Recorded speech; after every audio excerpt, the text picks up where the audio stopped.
اللہ رب العزت کہتے ہیں کہ اذ قال له قومه لا تفرح، جب موسیٰ علیہ الصلوۃ والسلام کی قوم نے اس قارون سے کہا لا تفرح، اترا مت، خوش مت ہو جا۔ فرح کا مطلب ہوتا ہے ایسی چیز پر انسان خوشی کا اظہار کرے جو جلدی ختم ہونے والی ہو، یعنی لذت عاجلہ، بہت جلد ختم ہونے والی چیز پر انسان لذت کے ذریعے سے خوش ہو جائے، اس کو فرح کہتے ہیں۔ قرآن میں بعض مقامات پر اس کی مذمت آئی ہے کہ ان اللہ لا يحب الفرحین، اللہ رب العزت اترانے والوں کو، بیجا خوش ہونے والوں کو پسند نہیں کرتے ہیں۔ بعض مقامات پر یہ بھی آیا ہے کہ فَبِذَلِكَ فَلْيَفْرَحُوا، اس چیز سے تم کو خوش ہونا چاہیے، یعنی بعض مقامات پر خوشی کا حکم ہوا ہے، اس کو اچھی چیز گنوایا ہے، اور بعض مقامات پر اس کو مذموم شمار کیا ہے۔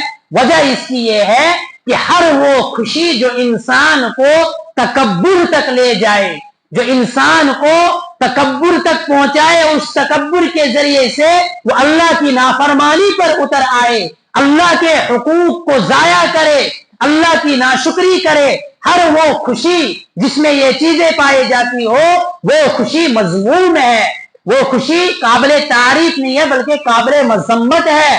اس خوشی کو قرآن نے مذموم کہا کہ ایسی خوشی اللہ پسند نہیں کرتے ہیں، وہ خوشی جس سے انسان کے اندر تکبر آئے، اور ایسی خوشی جس خوشی سے انسان اللہ کے قریب ہو جائے، جس خوشی سے اللہ کے حقوق واجبہ کی طرف انسان بڑھے، ان کو ادا کرے، ایسی خوشی مذموم نہیں ہے، یہ تو اچھی خوشی ہے۔ قرآن نے کہا فَبِذَلِكَ فَلْيَفْرَحُوا، اس چیز سے تم کو خوش ہونا چاہیے۔ تو جب اس کی قوم نے اس سے کہا لا تفرح، اترا مت، ان اللہ لا يحب الفرحین، اللہ رب العزت اترانے والوں کو پسند نہیں کرتے۔ جیسے اللہ رب العزت نے قرآن کے دوسرے مقامات میں فرمایا کہ قرآن کریم میں اللہ رب العزت فرماتے ہیں کہ زمین پر اکڑ کر مت چلو، اس سے کہ اکڑ کر چلنے سے تکبر کا اظہار ہوتا ہے، اور تکبر اللہ کو پسند نہیں ہے۔ اللہ رب العزت فرماتے ہیں کہ تکبر میری چادر ہے، جو اس کو کھینچنے کی کوشش کرے گا، جو اس کو لینے کی کوشش کرے گا تو میں اس کو جہنم میں ڈالوں گا۔ یہ تکبر بہت بری چیز ہے۔ تو جب اللہ نے اس قوم نے اس کو کہا اذ قال له قومه لا تفرح ان اللہ لا يحب الفرحین، اترامت اس مال پر، یہ اللہ کی دی ہوئی چیز ہے، اس پر اترامت، اللہ اترانے والوں کو ناپسند کرتے ہیں۔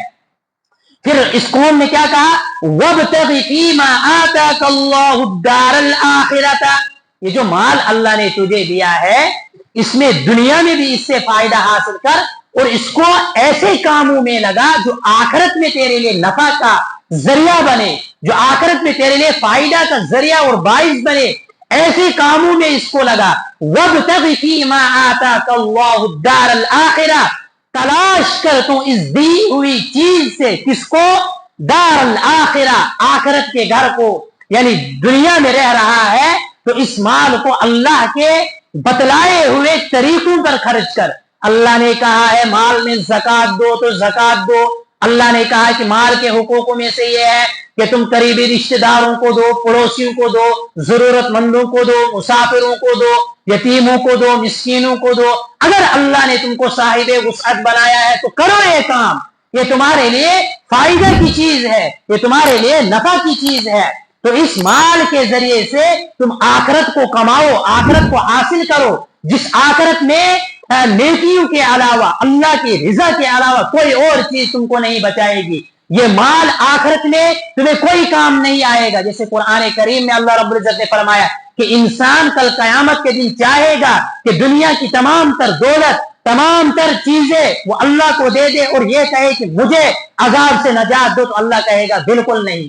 تمام تر چیزیں، یہ تو دنیا میں تھا کہ دنیا میں تم کسی کو کوئی چیز دیتے اور وہ تم کو مصیبت سے چھوڑ دیتا، تم کو مصیبت سے بچاتا۔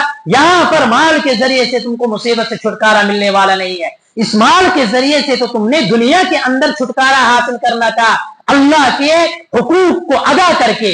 تو اس قوم نے کیا، بنی اسرائیل نے اس سے کہا وَابْتَغِ فِيمَا آتَاكَ اللَّهُ الدَّارَ الْآخِرَةَ وَلَا تَنْسَ نَصِيبَكَ مِنَ الدُّنْيَا، اور دنیا میں جو حصہ ہے اس کو بھی مت بھول، بعض مفسرین نے کہا ہے کہ دنیا کا حصہ یہ ہے کہ جب انسان کو اللہ مال دے تو مال میں سے وہ حقوق کو ادا کرے، اتنا بھی ادا نہ کرے کہ پورا مال وہ اللہ کے راستے میں خرچ کرے اور خود کنگال ہو جائے، خود فقیر ہو جائے، خود روڈ پر آ جائے۔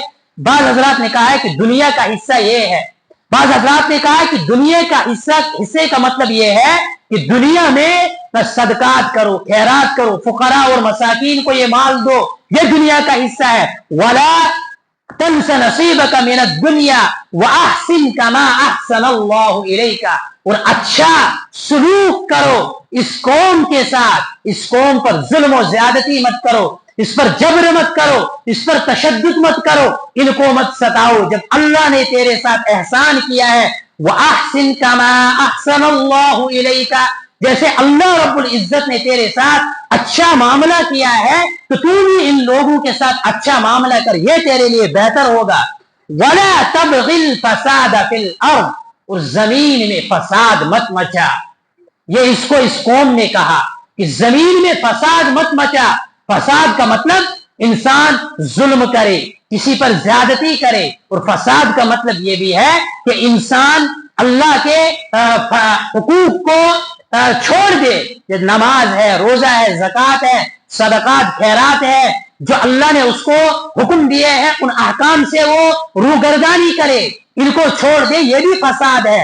معصیت کا ارادہ کرنا، اس پر ڈٹے رہنا، گناہ کھلم کھلا کرنا، یہ بھی زمین میں فساد ہے۔ تو اس قوم نے سے کہا وَلَا تَبْغِ الْفَسَادَ فِي الْأَرْضِ، زمین میں فساد مت مچاؤ۔ إِنَّ اللَّهَ لَا يُحِبُّ الْمُفْسِدِينَ، اللہ رب العزت فساد مچانے والوں کو بالکل بھی پسند نہیں کرتے ہیں۔ اس سے دنیا کے اندر رہ کر تم فساد مت مچاؤ۔ اب یہ سب کچھ تقریر کرنے کے بعد اس کا دل نرم ہونا چاہیے تھا، وہ سمجھنا چاہیے تھا کہ واقعاتاً اللہ نے مجھ پر احسان کیا ہے، اس کا تقاضا یہی ہے کہ میں بھی اس کی مخلوق پر احسان کروں جو میرے لیے فائدے کی چیز بنے گی، میں ظلم و زیادتی نہ کروں، میں اللہ کے حقوق کو نہ چھوڑوں۔ اس کا حق یہی بنتا تھا کہ نصیحت کرنے کے بعد وہ سمجھ جاتا، لیکن آگے سے اس نے کیا جواب دیا؟ اس نے کہا قَالَ إِنَّمَا أُوتِيتُهُ عَلَىٰ عِلْمٍ عِندِي، جواب کیا ہونا چاہیے تھا کہ ٹھیک ہے جی اللہ نے دیا ہے، اللہ نے جو حقوق اس پر عائد کیے ہیں ان کو بھی میں ادا کروں گا، سرکشی نہیں کروں گا، فساد نہیں مچاؤں گا، ظلم نہیں کروں گا، یہ جواب ہونا چاہیے تھا۔ لیکن اس کو مال کا نشہ چڑھا ہوا تھا، مال کے نشے میں وہ مست ہو چکا تھا۔ اس نے کیا جواب دیا؟ قَالَ إِنَّمَا أُوتِيتُهُ عَلَىٰ عِلْمٍ عِندِي، یہ تو مجھے میرے ہنر کی وجہ سے علم عطا کیا ہے۔ من علم عندی، میرے علم کی وجہ سے مجھے یہ مال دیا گیا ہے۔ علم سے مراد یعنی جو اس کو تورات کا علم دیا گیا تھا۔ جیسے آج کل دنیا میں ہم کہتے ہیں مثلا میں تاجر ہوں تو میں کہوں گا میری تجارت جو عروج پر آج ہے، مجھے جو تجارت میں اتنا بڑا نفع ہوا ہے یہ میری اپنی کرتوت کی وجہ سے ہے، یہ میرے اس میں ٹائم دینے کی وجہ سے ہے، یہ میرے عمل کی وجہ سے ہے، یہ میری ذہانت کی وجہ سے ہے۔ ذہانت نے یہ کام کیا۔ انسان یہی کہتا ہے کہ میں صبح جاتا ہوں، شام کو آتا ہوں، دن نہیں دیکھتا ہوں، رات نہیں دیکھتا ہوں، کافوں کو اپنی طرف مائل کرنے کی کوشش کرتا ہوں، یہی جواب ہوتا ہے۔ تو اس نے بھی یہی جواب دیا کہ یہ تو میرا خود کا کمایا ہوا ہے، یہ تو میں نے خود کمایا ہے، مجھے یہ خود اپنی کاوشوں سے اور اپنی محنتوں سے مال ملا ہے۔ اللہ رب العزت کہتے ہیں اولم یعلم ان اللہ قد اہلک، اس کا جواب تو وہی تھا کہ جو پیچھے تھا کہ ٹھیک ہے ہم تیری بات مان لیں گے کہ تو نے اپنی محنتوں سے یہ مال کمایا ہے، ذرا بتا جس علم کا تو دعویٰ کر رہا ہے، جو تو کہہ رہا ہے کہ میرے پاس علم تھا، اس علم کی وجہ سے مجھے مال حاصل ہوا، یا آج کل ہم دعویٰ کریں کہ مجھے میرے ہنر کی وجہ سے یہ مال حاصل ہوا، میرے مائنڈ کی وجہ سے، مجھے بزنس کا ایسا مائنڈ ہے کہ میں نے اس کے استعمال کر کے بزنس میں یہ ترقی حاصل کی۔ اگر ہم مانیں گے ٹھیک ہے آپ نے مائنڈ استعمال کر کے، آپ نے اپنے اندر کا جو ہنر تھا اس کو استعمال کر کے یہ ترقی حاصل کی ہے، ٹھیک ہے ہم مانتے ہیں کہ آپ نے یہ سب کچھ اپنے ہنر سے کیا، لیکن اتنا تو بتاؤ ہم کہ یہ ہنر آپ کو کس نے عطا کیا ہے؟ آپ کو یہ مہارت کس نے دی ہے؟ اگر آپ کو تجارت کا طریقہ اور سلیقہ آیا ہے، یہ آپ کو کس نے عطا کیا ہے؟ اب ذرا بتاؤ، اگر آپ کے پاس دماغ نہیں ہوتا، کیا آپ یہ بزنس کر سکتے تھے؟ آپ یہ کاروبار چلا سکتے تھے؟ آپ یہ ترقی حاصل کر سکتے تھے؟ آپ اتنے بڑے عہدے پر فائز ہو سکتے تھے؟ آج انسان کیا کہتا ہے کہ مجھے یہ ڈگری ملی ہے، میں نے رات دن پڑھا ہے، میں نے محنت کی ہے، میں نے کتابوں کے اوراق کو پھاڑ دیا پڑھتے پڑھتے، مجھے اپنی محنتوں کی وجہ سے یہ ملا ہے۔ ذرا اس سے پوچھو کہ ٹھیک ہے ہم مانیں کہ تو نے محنت کیا، لیکن ذرا بتا اگر تیرے پاس یہ آنکھ نہ ہوتی تو کس چیز سے پڑھتا؟ کیا دنیا کی کوئی طاقت ہو سکتی تھی جو تجھے کتاب سامنے رکھ کر کہتی کہ بھائی پڑھ، اور تو کہتا ہاں میں پڑھوں گا؟ کوئی طاقت تھی دنیا کی؟ ٹھیک ہے ہم مانتے ہیں تجھے اپنی ان چیزوں کو استعمال کر کے یہ چیز ترقی حاصل کی ہے، تو نے اپنی مہارتوں کو استعمال کر کے یہ دنیا کی دولت کمائی ہے، ہم مانتے ہیں ٹھیک ہے، لیکن ذرا بتا اگر تیرے پاس زبان نہ ہوتی تو اس زبان کے ذریعے سے جن لوگوں کو اپنی طرف مائل کر رہا ہے کہ آؤ بھائی یہ چیز اتنے کی ہے، اس میں یہ فائدے ہیں، یہ استعمال کرو گے تو یہ فائدہ ہوگا، اگر یہ زبان ہی نہ تیرے پاس ہوتی تو بتا لوگوں کو کیسے اپنی طرف مائل کرتا؟